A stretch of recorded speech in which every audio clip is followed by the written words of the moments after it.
This is the continuation of Oral Rehab Lecture 6. This is Part 3, covering approximately slides 17 through 21.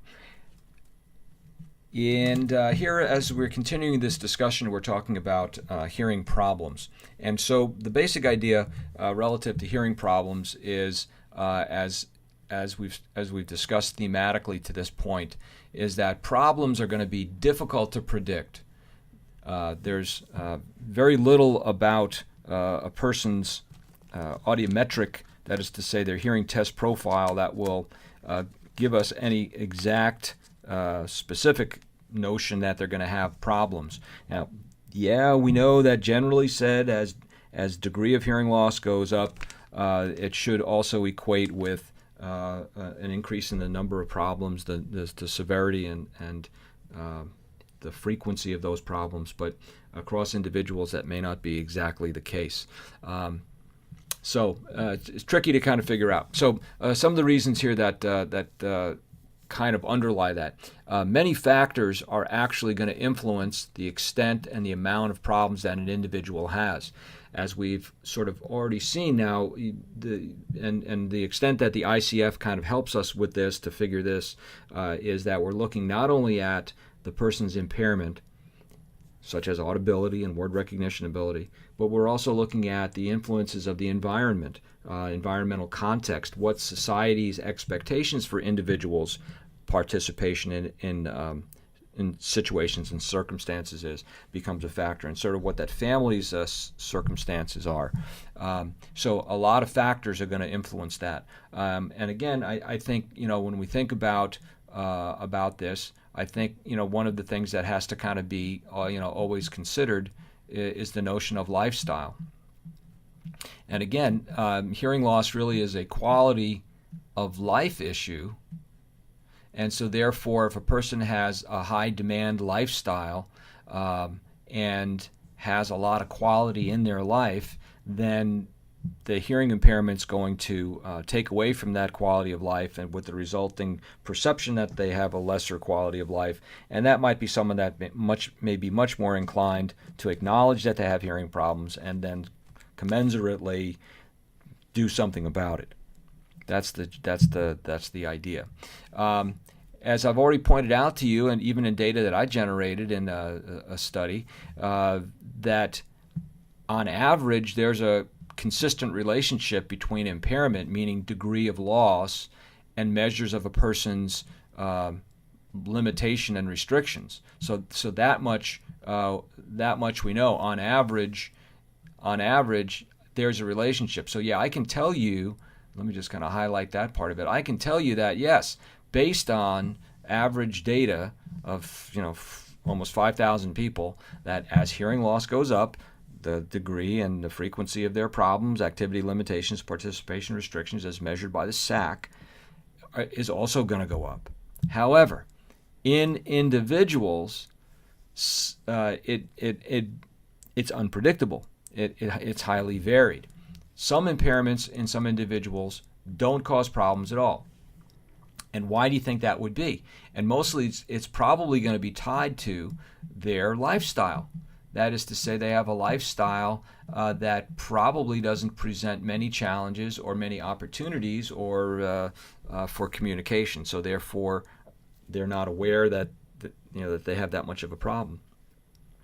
Going the other way with it, and someone that you might describe as a mild impairment, and I don't mean to be marginalizing on this point, but even from if we think about a degree of loss perspective, then if that's the case, given a degree of loss that's not severe, that's unreadable, but given degree of loss that we could categorize as mild, for some individuals, even a mild impairment could cause significant problems. So, think for just a moment, someone whose job is really highly leveraged at having to communicate with people. So someone who's involved in spoken communication, either in taking orders, interacting with people in a retail sales environment, anything in which you have to be sort of hearing, and in which there might be a challenging background in which to do that hearing, that would be, even a mild impairment could be problematic. So the idea that we have individuals are going to have hearing problems, it now brings us to the point of, well, is there a way to measure these? Now, the notion of measurement of these problems is complex because the nature of those problems themselves are complex, and is also subjective. And by subjective, what we mean is it's based on the user's report. Now, in years ago, perhaps subjective measurements, and maybe to this day, even in modern day, there might be some quarters in which subjective evaluations are not given much regard. However, in much of American business and commerce these days, subjective, that is to say, users' experiences and users' perceptions of their encounters with service personnel and products and product ratings and all this kind of stuff is a huge part of sort of American commerce and even to some extent about what people do in terms of internet and social media sorts of things. So I can't be dismissive about subjective.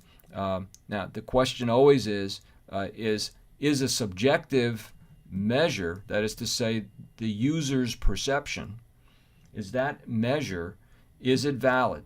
Meaning, is it really telling the truth of what the situation is?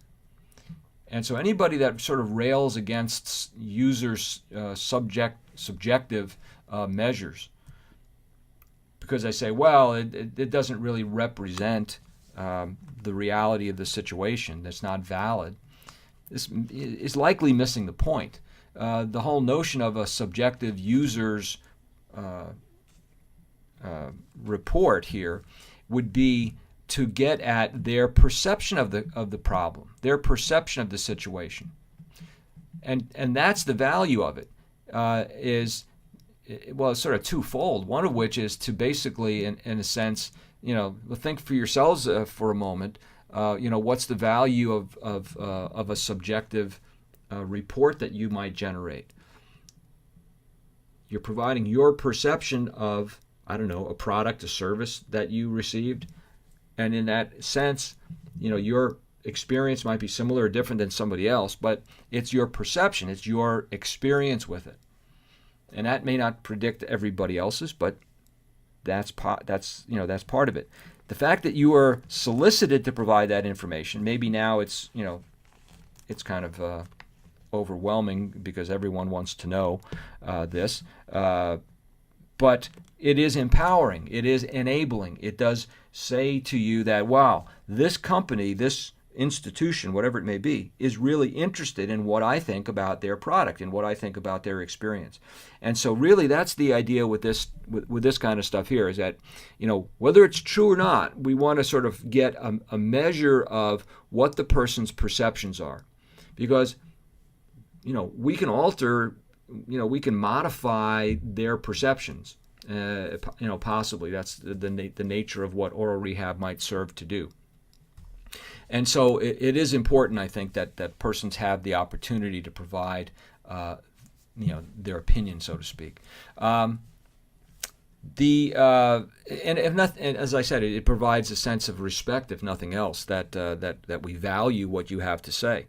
How can this be done sort of in our context in oral rehabilitation or in sort of in medical work? Sometimes you can glean this information from case histories that have detailed questions about, well, what brings you here, what kind of problems are you having? Or, as I said, more formally in what are called self-reports or self-assessments. Again, something that's subjective doesn't mean that it's not done well. You can have a subjective yet formal measure that can actually be tested quantitatively. So in a later lecture, I'm going to talk about subjective, formal self-assessment measures, because I think they're an important part of what we do in rehabilitative audiology. I would argue also in applications in speech-language pathology.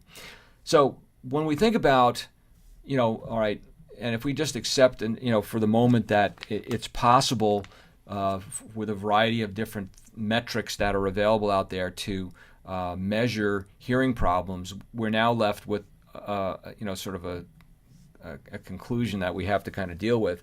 There's no single definition or measure that meets everybody's needs, meaning who might have an interest in the outcomes here. Educational systems, administrative systems, institutions that deal with vocational or hiring issues, basic societal needs in terms of how can we assess whether someone has problems and therefore provide some kind of offset, to their condition. So there's really no single way that everyone has agreed on that. Okay, in America, here's going to be our measure for hearing problems. This is what we're going to do. Now, this brings us to sort of a related concept, which is to say the notion of what is disability in America. In the earlier treatment of disability, I was talking to you about World Health Organization. Now, disability American style is a kind of well, first of all, it's based on older terminology, but you need to know the distinction. For Americans, disability, again, is a commonly used term, such as in the Americans with Disability Act, which is like sort of 1990 in that time period. So it represents that language from that time period. In America, generally said, disability is said to exist if a person's unable to complete, and this is government terminology now, substantial gainful activity. And actually, they just say this is SGA, substantial gainful activity, but meaning what that means is to earn wages. This is a legal and economic concept, and it really results in the determination of financial awards or cash payments to a person that we'd call disability. When does a person get disability? Well, in a general concept, they get disability when they've got an inability to complete substantial gainful activity. But generally said, these kinds of awards follow injury, accident.